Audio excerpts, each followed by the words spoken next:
How we doing, everybody? It is Thursday, February 20th. Who-Bangin Sports Talk. I'm Dommy Gun, Ricci, back with some college basketball picks for today. I got 4 games for you. Hope everybody's doing good.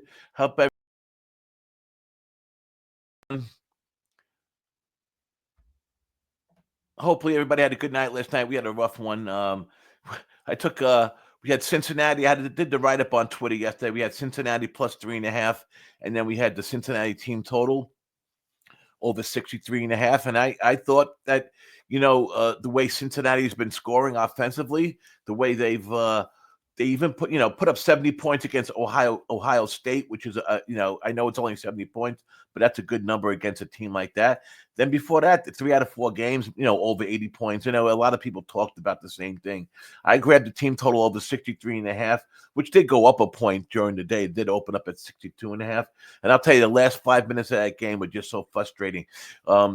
Something about West Virginia, they just have Cincinnati's number, or Cincinnati just goes cold when they play that team. You would think they had a cover over the basket yesterday. They had 50 points with 5 minutes left in the game. I need 14 points to cover the team total. And the game was close back and forth. I wasn't really too worried about the side, even though it was 3.5. It was getting a little dicey there. You know how that goes in basketball.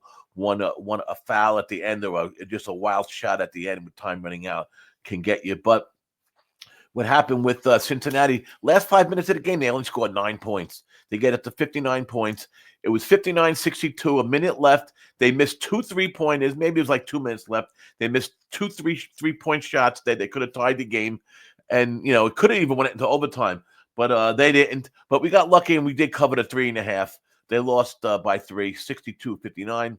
But we didn't cover the 63.5. So that was a little frustrating game. But anyway, I had to write up on Twitter yesterday, so I just figured I'd mention and go over it again, my thoughts on that game and what happened. So was it the right cap, wrong result? Maybe. Like I said, Cincinnati's offense has stepped up, and then just known as such a defensive team, and their defense did their job last night. They held them to West Virginia down to 62 points. So anyway, let's go with today's game. Let's get it back today. We got 4 picks for you, 4 games. First one is 6:30 p.m. That's Drexel at Delaware. I kind of always look for a couple discrepancies to even start off my cap. And in this game, the first thing that jumped out at me was rebounding.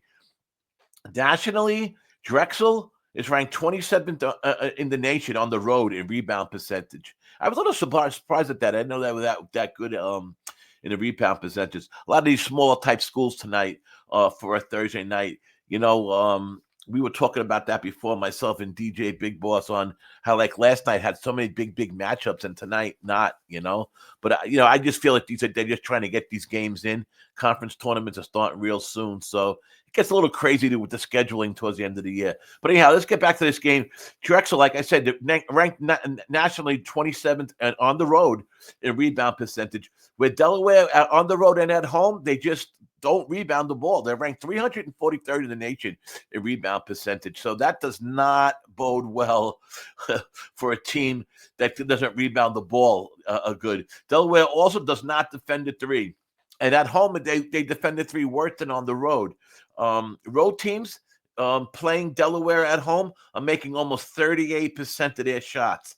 There's only like 20 teams worse in the nation in defending the 3 than Delaware. And add to that, Drexel defends the 3.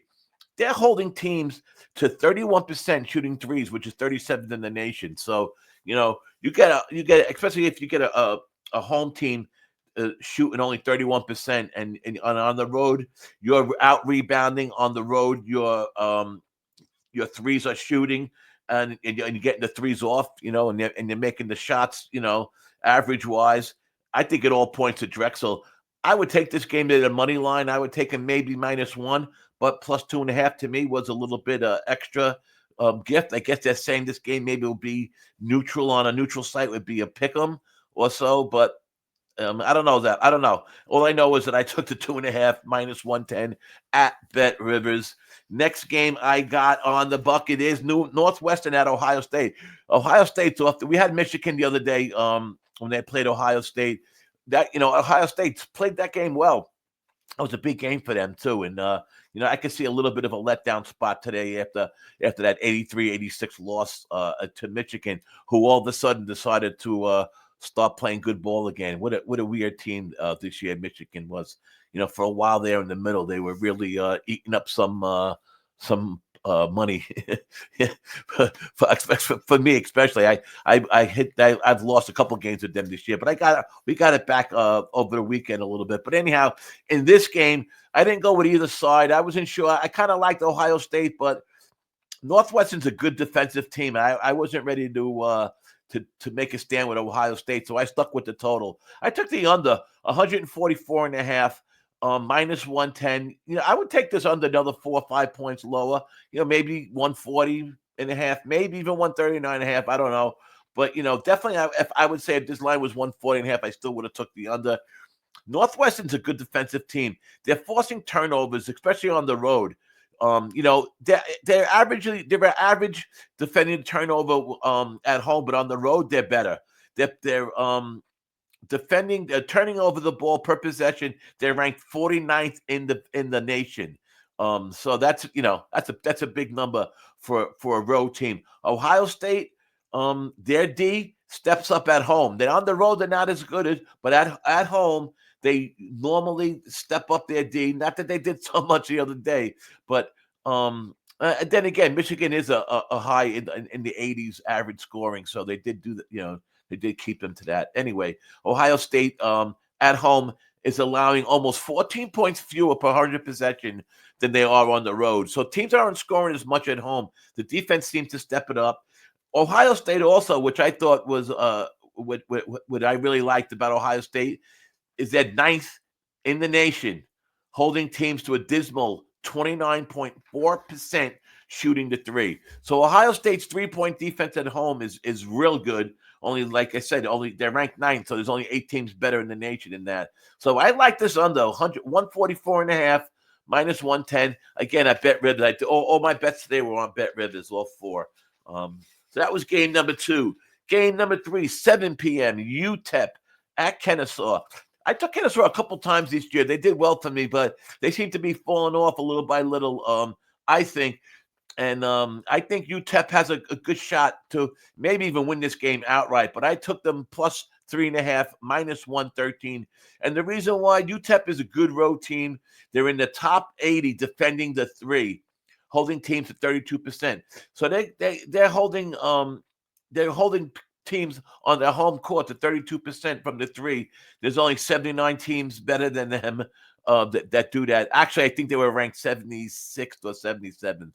So I kind of forgot. So I put they're in the top 80, But like I said, if I tell you the team is ranked 77th, or I tell you the team is ranked 80th, in your mind, are you thinking that's really much of a difference? In if you're not going to take that team if they were 8th and not 80th and not 77th? So sometimes we get too caught up on the exact numbers. But anyhow, Kennesaw, they're ranked. This is a number you can't get. You should be aware of. Kennesaw is ranked 258th at home defending the three. They're allowing teams to shoot 34.8%, so almost 35%. They're allowing teams, to shoot on their home court, and that's a good number for a team on the road to be hitting almost 35%, as we know. Kennesaw also don't like holding onto the ball. On offense, they get turned over a lot. They're ranked 326th per possession in turning the ball over on offense. Add to that, UTEP on defense is the 7th best in the nation, having teams turn over the ball. So UTEP, is better on turnovers. They get more turnovers. They shoot the three better. They defend the three way better. And I think they should be. I think they could just win this game outright. I wouldn't mind if you took a money line, little sprinkle, as we say, on the money line. But plus 3.5, I thought was a good number. We'll see. It's always a good number to the end of the game, and you don't hit it, right? It's always a great number when you hit it. Anyway, minus 113 was the juice. Let's go for the last game I have on the docket here. Is 8 p.m. Coastal Carolina at Southern Miss. I took another under here. Minus 141.5, minus 117. I would take this game down. I'll tell you, I like this under 141. I thought was high. I think you could take it in the 3 or 4 points lower than that. If it should get bet to that, I don't have the splits in front of me right now. I know I'm kind of doing these picks late. Just a little technical difficulty here this morning. It's hard for me sometimes on a Thursday to get these games out earlier. But anyhow, they're all pretty late games. So right now it's about 2 p.m. On the East Coast. The discrepancies, there's only 7 teams in the nation that have less possessions per game than Coastal. So they're slow. They don't have many possessions. Southern Miss has issues in the points per possession category. They're ranked 330th on offense, and their turnovers per possession also is terrible. They're ranked 331st turning over the ball per possession. So there you go. You got Southern Miss having issues in scoring points per possession in the 330th, which obviously on offense, and they lose the ball in turnovers per possession. They're ranked 331st. And like I said about Coastal, where these teams are slow and they're not good shooting. I took the under 141.5. Let's see what happens. Hopefully, we get that. It should be easy. Even the first half might be a real low first half. We'll see what happens. Those were the 4 games that I had for you. The first one is the Drexel plus 2.5. Ohio State Northwestern game under 144.5. The UTEP at Kennesaw, I got UTEP plus 3.5. I got the Southern Miss Coastal Carolina game at Southern Miss at 141.5. I'll tell you, since I did this kind of quick for once, I kind of like 2 teams today, and it's a bad parlay. And I don't know, a lot of people, the math guys would hate this parlay because it only comes out to plus 138. And I would do a more of a mechanical parlay if they weren't so close in times. But the first game is the Marshall at versus Old Dominion. I like Marshall. They were minus. What was the? Let's see what the money line was on that game. I think it was minus 136. Yes, it was. It was minus 136. And minus 2 is the point spread. Old Dominion ranks 362nd in home 3-point shooting percentage. That's at a dismal 25.6%. Marshall has a strong defense presence down low. They got those 2 guys. They got that kid Killian. He's averaging 4.4 blocks per game, which is the most in conference of any player in the country. Any player in the country, he's blocking 4.4 block shots. Obina Killian. And additionally, Old Dominion ranks 281st in points per possession allowed. I think Marshall on the road should take care of an Old Dominion team. And if you like that, minus 2, that's a good pick. Minus the money line, I would take the money line if I was going to take it minus 136, and that's what I was going to do. But you know something? I also like this. UMass Lowell team. That was a team that just reminded me of our boy Parlay Tease. Actually, I'm going to put this in a parlay. We're going to call this one the Thursday Parlay Tease parlay of the day, and it's going to be UMass Lowell, who's minus 275 on the money line, minus 6 on the points, with Marshall